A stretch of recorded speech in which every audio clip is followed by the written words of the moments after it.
mijozlarimiz hamda tadbirkorlarimiz sizlar uchun bugungi kunda Xalq bankidan moliyaviy ommabop kreditimiz bor. Bu jismoniy hamda yuridik tadbirkorlarimiz uchun 18 yoshdan 60 yoshgacha bo'lgan oshmagan fuqarolarga, O'zbekiston Respublikasi fuqarolariga tadbirkorlik faoliyati uchun 2 yil muddatga yillik aylanmamiz bo'yicha bizlar bankning aylanma mablag'lari bo'yicha kamida 35 million so'mgacha.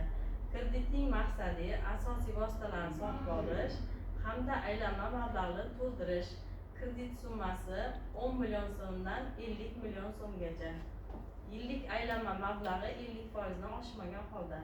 Kredit muddati asosiy vositalarni sotib olish 36 oy muddatga hamda aylanma mablag'ni to'ldirish uchun 18 oy muddatga ajratiladi. Bularning aylanma mablag' sotib olish uchun 6 oy muddatga, aylanma mablag'ni to'ldirish uchun imtiyoz davri 3 oydan 3 oygacha.